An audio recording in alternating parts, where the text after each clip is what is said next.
Come into it with a lot of money because you're going to break a lot of things, have a lot of animals, not a lot, but a good bit of die-off. It was a huge learning curve for us because we don't normally keep frogs and crested geckos and bearded dragons and chameleons. Like we're snake people.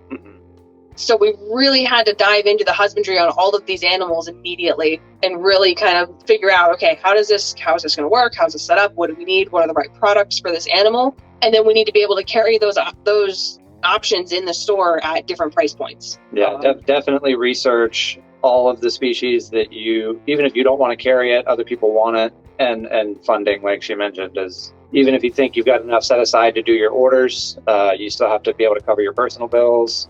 You have to cover the electricity bill for wherever you're leasing. There's a lot of hidden costs associated with it. Yeah, business licensing, annually, monthly taxes we have to pay. It's been really rewarding. We actually just moved locations. So we're now, instead of being tucked away down a street, hidden from like average traffic, we are right off of the major highway. We put up, 8-foot by 4-foot signs out front. It's like a mini billboard. And we get a lot of traffic just in that way.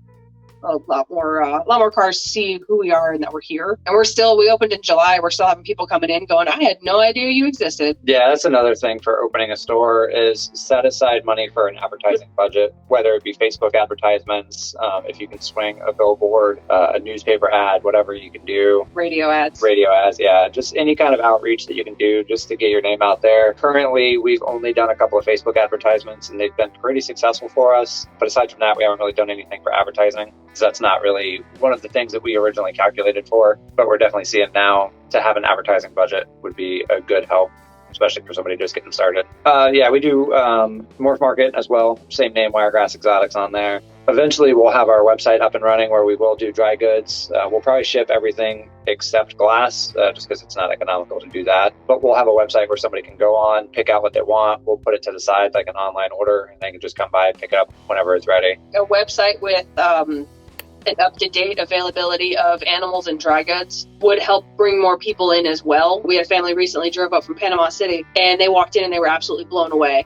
They had gone over to another pet store in the area, and they were just kind of like, oh, wow, yikes. So we definitely, they came in. Dallas spent a good hour with them, got to know them, what they were looking for, picked out a great animal, got them all set up, and pretty sure they'll be a return customer now. Yeah, that's another thing about if anybody's looking to open a store is definitely check into if there's any local competition or anything like that. We're fortunate enough that we only have one other kind of exotic pet store within about 30 to 40 minutes of here. And we just really set ourselves apart by just going above and beyond with the husbandry. One of the biggest things that we do to stand out is right behind us here. This is our venomous display. We have most of Alabama's native venomous snakes on display to be able to show people kind of what they look like, sound like, dispel the myths of what they smell like. And then the other thing we do to stand out would be just trying to really go above and beyond with husbandry, setting up good quality, clean cages, one animal per cage, just having that good husbandry. So we also partnered with the Rattlesnake Conservancy to teach their courses here. Yeah, so we will be hopefully operational with that, hopefully by February. We've got one more teacher in the area and all the supplies that we need. It's finally slowed down to a point where we can start planning classes.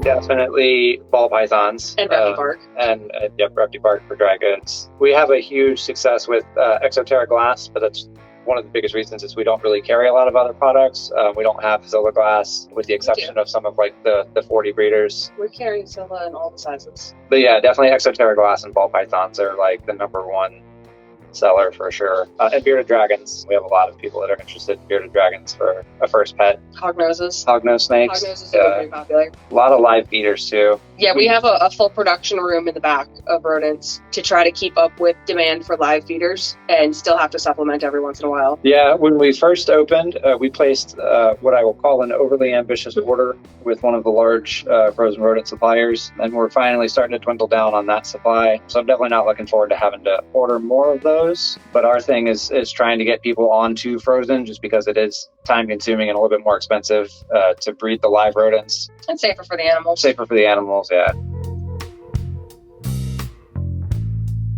As far as that, nothing too much. Alabama doesn't have any It's been super lax. no mask mandates or masks anything. are optional. Some of our customers will wear them, some of them don't. Any of our customers who have tested positive have given us a courtesy phone call of like, hey, I tested positive. I was in your store the other day. Just a heads up. So the community overall is really good about that, but it's nothing too strict. So yeah, the hardest part of running a retail store is probably like the, for lack of a better term, like the innocent ignorance.